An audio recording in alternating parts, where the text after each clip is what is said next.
United 1, West Ham 1. Frustrated, angry, in the words of Ruben Amorim. Bloody bet we are. That wasn't great, was it, Nick? Nope, it certainly wasn't. We needed those 3 points tonight, and we got far from it. That's another 2 points dropped. Follow on from the 3 points dropped to Everton, which followed on from two against Spurs, two against Forest. If you let your mind wander and think where we could be, then, well, don't basically don't I don't recommend that to anyone because it's mind-boggling. Focusing on tonight, let's do the housekeeping. How did we set up? What was the system, formation selection? Take it away. Yeah, classic Ruben there. Obviously 3-4-3. Thought there was a slight tweak to last game. So at the back end of the game against Palace, we saw Mbumo come a little more central. If you remember, Xerxes dropping into the 10. So we saw similar, not exactly. Xerxes was definitely the 9 and the false 9 in which he operates frequently. But Mbumo was a little bit more narrow this time from the get-go, which was interesting, meaning that Ahmad obviously could attack that space, which again we'll look at the pros and cons of that against a 4-2-3-1. Cunha came in. He's been very cautious with Mount, which is interesting, given how many games he played him in a row and we had the big blowout. So Cunha's come back in after his knock to the head that we still don't know what was that about.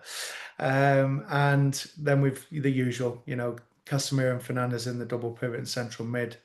Le Mans in goal, and then there's a little tweak to the back three. So good to see Mazraoui there again, right centre back, and Yoro is dropped potentially a game or two late in my view, just because his head is all over the show at the moment.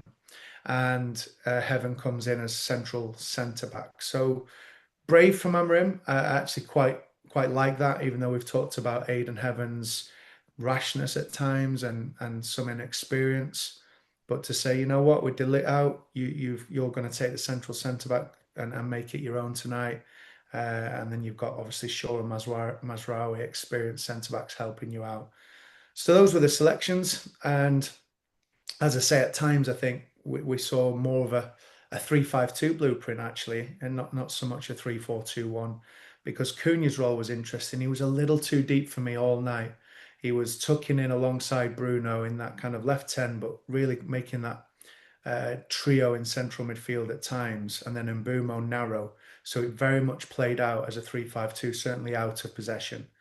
And then what that meant is that they just kept on pushing Cunha back. And again, we'll come on to that with some really interesting roles for Wan-Bissaka and Jared Bowen and Souček in particular. Focusing on the good points, who jumped out for you? Who stood out? And should we also talk about the goal? Diogo Dalot, gave the keeper the eyes. Nice finish at the Stretford end, and for just a brief moment, everything was rosy, wasn't it? Yeah, I think Dalot you could argue was one of the standouts. He's done well against Palace and he's carried that into tonight, following a bit of a shaky spell for the Portuguese. Mazraoui's done well. He loves a duel. At times you're thinking, no, don't dive in, especially when it's in the penalty area. But he's often first to it, especially with the penalty claim in the first half. He actually gets a really good touch on the ball. I thought Heaven did well, apart from being a bit inexperienced. That kind of was it, first 7 or 8 minute booking as he dives in on Bowen. But other than that, he did well. Le Mans was steady. And there's not many else. I mean, Casemiro started poor, but came back into it. In fairness to the Brazilian, Fernandez had a hit and miss game, but again, as usual, creating many chances. I think it was five tonight. Had this shot that struck the side of the post. Could have done something better at the end as well, which we'll come on to right at the final kick of the game. But yeah, the goal comes from the unlikely source of Dallo. Just on the positives, I would put a case forward for Lenny Yoro. Obviously, a lot of talk, like you say, around it is uh, state of mind, I suppose. Over previous games, he slightly culpable against Everton. He gave away a penalty against Palace, and like all young defenders do, going through a little bit of a rough patch. There's no long-term concerns at all over his capabilities. I thought when he came on, I thought he looked really up for it. I thought he was proactive, did all the right things, and then 7 minutes to go, obviously he's involved in the concession of the corner by, well, there's a bit of naivety in the way that he defended the long ball, wasn't there? Yeah, I'm with you. I was happy with Yoro's performance up until that point, and but that's the sadness of it, isn't it? You've got to look at the performance in the whole, and that's why many people have different views on player ability because each person takes a different view on certain situations. But when things like that happen, and he's played well at central centre back, but the little bit of inexperience, or let's say lack of minutes in that position has sadly cost him. So for prior to the corner being awarded, he follows Wilson out. Now there's no need to. Now whether Wilson means that, there's absolutely no need to go beyond his other two centre backs to follow him out, especially when you're, I don't know, it was 10 yards from the halfway line, so not on the halfway line, but certainly it was high up. So you're going to stay back. You're going to instruct, a Shaw to go over and do that job. Yoro should just let Shaw, go and do that, and he just needs to stop back and obviously survey the scene. Basically, that's what the deeper central centre back does. The old kind of sweeper role in effect. So he's followed Wilson out. Casemiro perhaps should do better, but there's a slight nudge as the ball's in the air, and then it just inexplicably bounces between Casemiro and Euro over Euro's head, and then Bowen, as we've seen all evening, waiting for that chance to get in that kind of right pocket and attack. So he's then obviously dribbled it fantastically well and tried to get at Mazraoui, and then gets the corner from it, and then we see, well, what is quite, a terrible defensive corner from our point of view. Yeah, I'm just back from Stretford End, so I've only had the one proper look at it. It seemed to go a long old way, that corner, didn't it? Was there no opportunity for anyone to get ahead on it or take charge or do anything rather than just watch? Yeah, I think there's two or three occasions. And the first thing to say is, how obviously they won that, but then allowing Irving to take it instead of Bowen. So then Bowen's obviously working on something they've done in training. He stands behind, might have been Mbassa in the end, Magassa. He's like waiting. He then comes around his man as the ball's whipped into that near post. Bruno misses the first header. It's an easy-ish ball to win, to be honest with you. He should win that header. Dorgu is a little late to it and instead just kind of ducks down. Bowen gets in between Dorgu and Bruno, wins the header, flicks it on, and of course they nearly score directly from the flick on if it wasn't for Mazraoui's brilliance on the line. But what we see there is Magassa, when he puts the ball in, with nobody marking him, it isn't Ahmad, because when you look at the corner, all 11 of Manchester United are back in their own penalty area. So Ahmad is in the right position. He's going to be the breakaway option just inside the penalty area, but he's clearly the one to break if we need him to. And he's watching those two that we see often now in the Premier League. It's now two, one inside the area each side because of the impact that zonal marking and stroke VAR are having.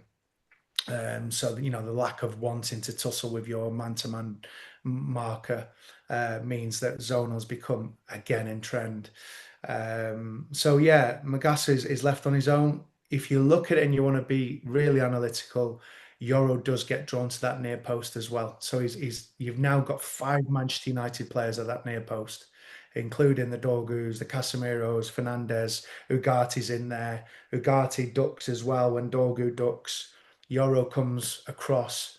Magassa's there for the rebound. So yeah, it's really shoddy. And when you're 1-0 up with 7 or 8 minutes to go, again we use that word. It's just not acceptable. And that is a player point of view. That isn't on the coach at all at that point. It's a big question, but why do we keep ending up here? I think that the second half structure, momentum, or ambition, whatever word you want to use, has been the same throughout the season. And although the Old Trafford record's gone a bit better, it is happening at home as well. So there is something there. We've been saying it all along that we've started games well, apart from, funnily enough, the last few games, especially Spurs, Forest, and Everton. But apart from that, we were always strong in the first half. Second half, we would often be one goal up, and we'd struggle to get that second goal and cement the kind of the win, cement the feeling of um, you know putting the effort in to get the 3 points and ensuring that you kill opposition off. And that's what we're seeing time and time again with Amorim and Manchester United. And 27 points from 20 home games kind of paints a really drab picture. Yeah, I mean, we don't want to dwell too much on this game because it was not a classic in any stretch. I mean, if we'd held out for a 1-0 win, you would have quickly filed it to the darker recesses of the mind, wouldn't you? Just okay, don't ever have to revisit that. It's it's a strange one, isn't it? Because if you look at the position, we're eighth now, which is kind of in general where you might expect going into this season. If eighth led to European qualification, you would have probably taken it. Now the weird thing is we're not winning the games that we would expect to win, and we are coming away with three points from Selhurst Park and Anfield and beating Chelsea at home. And it's I'm finding it very hard to categorize what's happening. Yeah, there's something to it, isn't there? That's players and manager. We've said for a long time now that we tend to perform better against the better sides, and that has been the case for a number of years, which is a sad indictment. But this at some point that has to change. So whether that's the work on the training field, the ambition of the players in the second half, and what the coach is doing about that. But also we have to look at substitutions and selections as well, and what's happening in those crucial periods in the second half. And you look at today, and you see the same things. So not only is he taking centre halves off, where just like for like, and taking off players on a caution. Today it happened to be Hayden and not sorry, Aiden Heaven and not Casemiro. But the same principles are applying, bringing off Cunha when we know it's his first game back after a couple of games out. Yes, he wasn't great tonight, but perhaps he could have been used in a false nine role where we know we've had some success. Xerxes wasn't performing particularly well tonight, so that potentially could have happened a bit earlier. So it is a bit of both. It is a case of why we're here again. There was some of this under Ten Hag for sure. But there has to be, the coaching element as well, and making the right substitutions, tweaking the formation. I didn't think we saw 4-4-2 out of possession at all evening. I didn't think we saw, both wing backs getting high at the same time. We saw Bruno and Casemiro go in and leaving space in behind, but we didn't see that structured kind of play that we need to see in the build and in possession. And that's costing us, because what happens then is the other team gets a sniff of that fear, if you like, a bit of anxiety, and they come at us. And I thought West Ham and Nuno did that really well tonight. They sprung the kind of mid compact block, and then away they came against us in the second half, after initially starting with quite a low block. And yeah, it was just Bowen and Wilson on the break. Brilliant support by Wan-Bissaka. I thought Potts had a great game in central midfield as well, and there doesn't seem to be a response to that. So tonight I thought we could have gone direct in the second half and pinned them back. A bit of a counter pressing option, if you like, and trying to think how can we solve the issue that's now come about in the game. So I think there's a game state issue as well, because when we're winning or it's 0-0, we're doing quite well, generally speaking. Wide centre backs are pushing up. We're into playing with the wing backs. Cunha and Mbumo are roaming around Xerxes and getting hold of the ball, creating. But when we suffer the equalising goal, we lose all kind of structure, shape, and ambition. And I think that's, and certainly even before equalising goals, we tend to just sit back and think, we'll play this out. We'll see a 1-0 through. And I suppose continuing the theme of not doing well against teams that we should be, overachieving against teams that we don't expect to be. The worry is that it's now Wolves away on Monday. What do, where do we go from here? Well, they've got the new manager in, but he's not started well, has he, Edwards? So listen, I think it'll be one of those games we win, actually. So I think we will go and beat Wolves. But that just then sums up where we're at with United at the moment, doesn't it? It is, draw, draw, win, loss, draw, draw, win, loss. It's that type of feel to the season already. And yeah, it's where do we go from here? It's not rock bottom, as you say. If we win that tonight, we go fifth. But that also plays the other way, right? So the league is so the reason we can go fifth if we win tonight is because of that kind of competitive nature of the Premier League. So we can never rely on just winning on paper. So I never look at the 5, 6 games ahead, for example. I just don't do that in this day and age. I think those days are long gone. And Neville says it all the time. You've got the Palace, Everton, where Wolves and West Ham. We should be able to get 10 points out of 12. And I just don't look at it like that at all. So, but I do feel at some point we're going to have to get again the consecutive wins and really push on. And if not, sadly, we're going to see another a mid table finish. So yeah, no, we'll probably beat Wolves. We'll be looking at Gomez intently, I'm sure. But yeah, fingers crossed we bounce back from tonight, which wasn't always tepid. Let's be honest, we were on the front foot, especially for that first half. There was lots of interesting parts to our game. I thought, Shaw and Mazraoui were on the front foot, getting high, overlapping. That first goal came from that very move that Shaw does actually, that he went up, and then the ball gets played across. Dallo then makes the run in. Ahmad plays the ball to Casemiro. Casemiro whips it in first time. It's like a shot come cross, actually. It was a bit of a mistake by Casemiro. But Dallo had made 3 similar runs just prior to the goal. And he was then rewarded with another ambitious run. And then what a cute finish as well, bottom left. There you go. What a way to end on a positive. Carry that momentum into the next game. Jeez. Right, Nick, thank you very much indeed for your time, as always. Top man.